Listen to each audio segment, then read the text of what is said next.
What's up, guys? Been a while since I've done a video.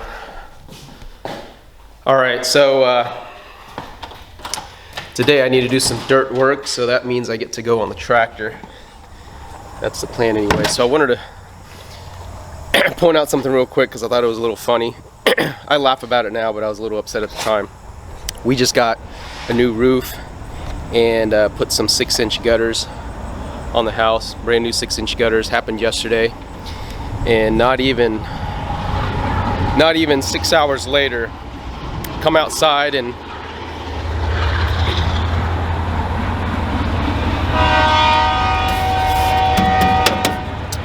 the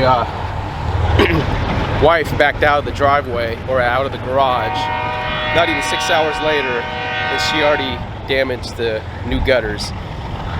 I said, I laugh about it now, but I was kind of upset at the time because, you know,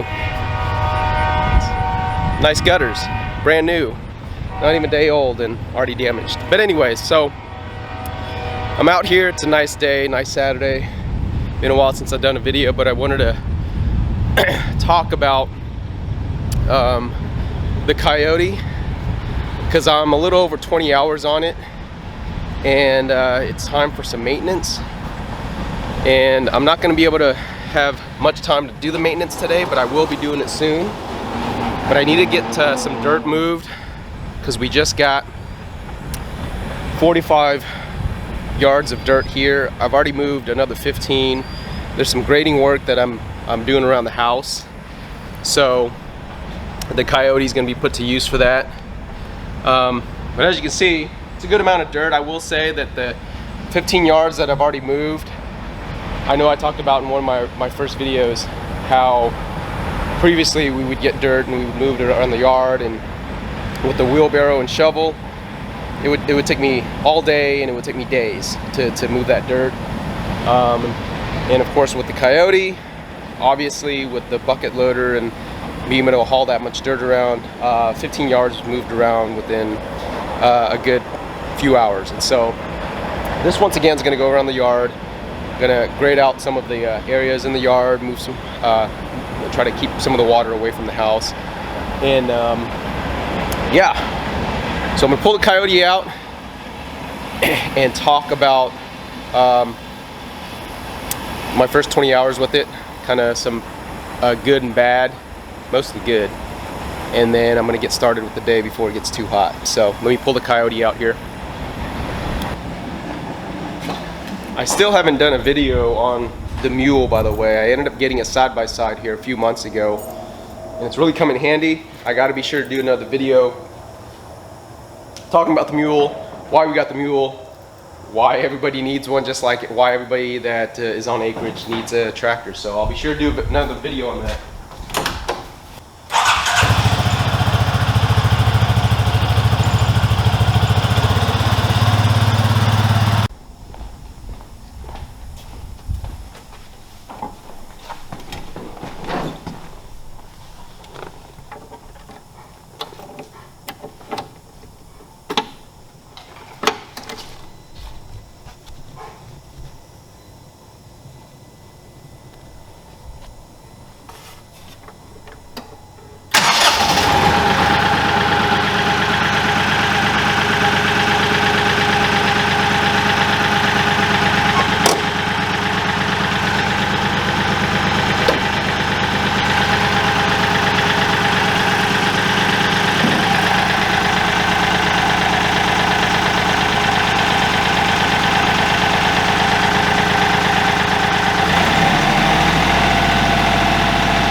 Okay, I think we're good.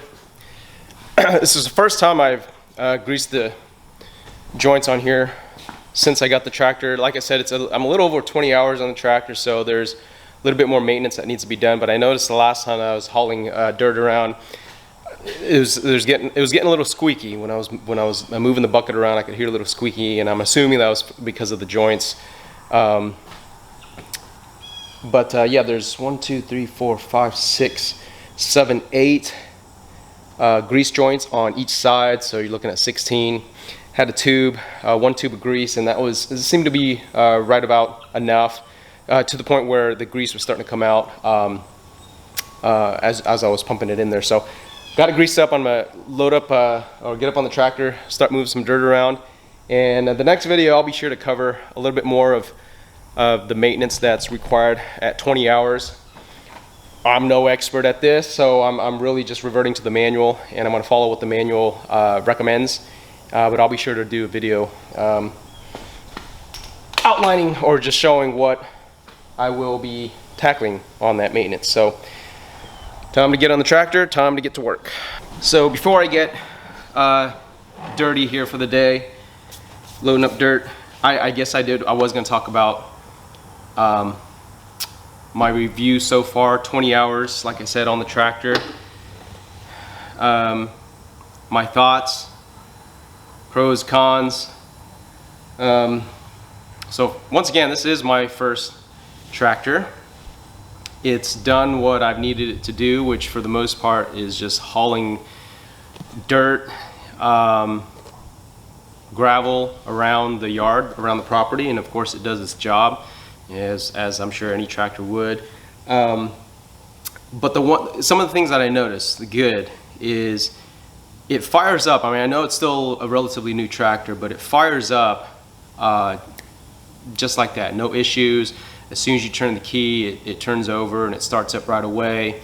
As far as the engine goes, I haven't had any sort of issues or concerns. Once again, it's only a little over 20 hours on it. But keep in mind, I have no other tractor to compare it to.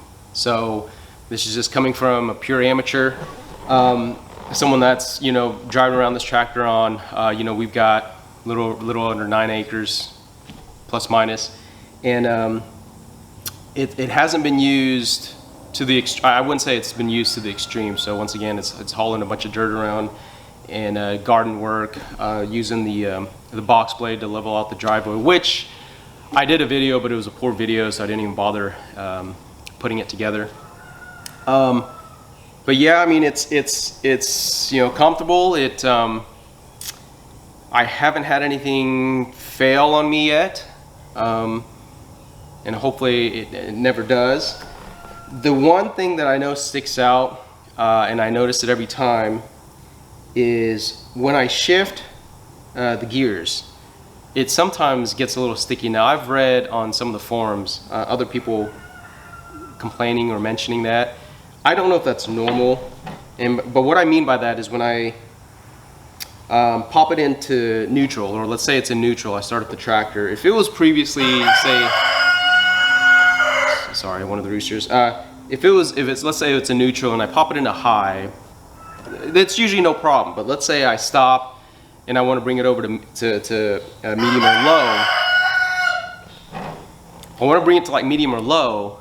Sometimes it just doesn't want to get into gear, and so my only fix I've seen for that is to put it back into the gear it was previously, and move the tractor a bit, and then try again, and then that usually does the trick. Like I said, I don't know if that's how it's supposed to be. I don't know if that's how other tractors are, but it's the shifting from gears isn't as smooth as you would think. And you're asking for it, dude. But anyways, that's kind of the only complaint I have, is just that minor shifting. But other than that, 20 hours, I mean, if you're still thinking about a tractor, if you're thinking about a Coyote, I don't have any regrets. It's funny because I know when I went out to one of the dealers and I was first thinking about getting a tractor. Yo, come on. Rooster, get out. They call him Colonel. My wife and kids call him Colonel. That's his name anyways. I just call him Chicken Rooster. But yeah, when I was at the dealer, one of the dealers, It's funny because in my mind, all I needed was just a loader, something to help me move some dirt around. And I was actually looking at the smaller version. I forget which model it was, but the smaller Coyote. Because when I saw the 3510, I was like, yeah, it's maybe a little too big or bigger than I really need. Let me tell you, I'm so glad I did not get the smaller one. Even when I'm hauling dirt around with the 3510, I mean, I could probably get a bigger loader. I think this is a 60-inch. I'm not sure. It's what it came with. But anyways, like, there are even times where I'm like, man, I should have a bigger loader. So I guess with anything, you can never go wrong getting bigger. Now, of course, any bigger, and I'd probably have room keeping it stored up in the barn here. But I'm really glad that I went with this size model. As far as the horsepower goes, like I said, I haven't really pushed it yet. I know getting the box blade on the back has helped a lot with the weight distribution. Previously I had the rear blade on there, and I noticed when I was hauling dirt around, it was definitely a lot more bumpy. So the weight on the back, pardon me, I don't know the proper lingo or anything, but the weight on the back of the box blade, because that's a 600-ish plus pound attachment, that definitely helps with the load as you're moving dirt around. So that's definitely a must. I will also point out that because I have used the box blade once to try to level out the driveway, and like I said, I did a crummy job of it. But the one thing I will mention also is, and maybe this is just me finding another excuse to buy something, but a hydraulic top link is probably a must, because as I was trying to get the box blade leveled out, I mean, coming in and manually adjusting this top link, it's just a pain in the A, you know. So with the hydraulic top link, that's definitely going to help out, and that's probably on the list of things to get. It's coming, but that's something I'd also recommend doing. But aside from that, I mean, I haven't done any other sort of mods or changes to what it came as from the dealer. But my recommendation is to, yes, get yourself a Coyote if you're still in that phase where I was 6 months ago and trying to decide if Coyote was a good tractor, what tractor to get. You know, at the price point that I got it at, if you've done your research, you know it's definitely in the more, I'd say, affordable range compared to the other brand names. And for what I needed it to do, it definitely does its job. So no complaints in that regard. Just the gear, just the shifting of the gears. That's really it so far. But anyways, it's starting to warm up, so I'm going to be sure I get out there before it gets even hotter to start moving that dirt around. And my next video, hopefully I'll be able to get something together showing you guys just the maintenance that is suggested from the book. So 3510 Coyote, yes, still a happy owner. Hopefully that doesn't change.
Okay, well, I think I'm done for the day. Finished the grading work. Not as much done as I wanted to. I got to take the boy to a soccer game this afternoon, but this is what I ended up doing. I had to dig up all this ground because there was a lot of rocks underneath it, and with all the rocks underneath it, the grass wasn't growing, and I'm actually getting a sprinkler installed, so I need to get the grass grown again. But yeah, moving, that was just shy of 15 yards of dirt, and took me 2.5 hours maybe. So I didn't catch it on video, but the Coyote did go through its first regen, and it's funny because as I was driving, moving dirt around, I noticed the engine started to sound a little different, and then I got a little whiff of something, and it actually started, and right when I looked down at the dash, that's when the regen light kicked on, and so then I could start to feel the heat coming from the engine. So I finished up a little bit more of the dirt work, and then I just let the tractor set to the side, idle for a little bit. It took about, I don't know, maybe 10-15 minutes, and then the regen light kicked off, and then it was back to work. So I was curious about that. I don't know a whole lot about it. I just know that every so often that regen's going to kick in, and especially while you're putting it to work. And it did its thing. The tractor's still running fine. Nothing noticeable anyways, but I got to look more into it because I don't fully understand the whole regen process. But yeah, so next video, hopefully I'll do the maintenance, and then there is still some more dirt work I need to do. So Coyote's not done yet for the season, but I did check, so it's a little bit more than 20. I thought I had just over 20 hours on it, but it's sitting at about 26, 27, I think it was. So I am definitely past due its first kind of routine maintenance, so I'll have to hit that up pretty soon. Time just hasn't really been on my side lately. I think everybody can say that. But anyways, thanks again for watching, and if you haven't subscribed already, be sure to subscribe, because I keep promising myself that I will start doing more videos. And for those of you that have just started watching, yeah, this is going to be kind of me ground up, starting. I don't have any experience on a farm, small farm, homestead, or anything, but you know, you'll be able to watch me get acclimated to this whole farm life. Tractor, side-by-side, pond we just acquired, gonna get animals next year, the whole 9 yards, hopefully. But follow us to watch us grow on this small farm. Thanks again for watching.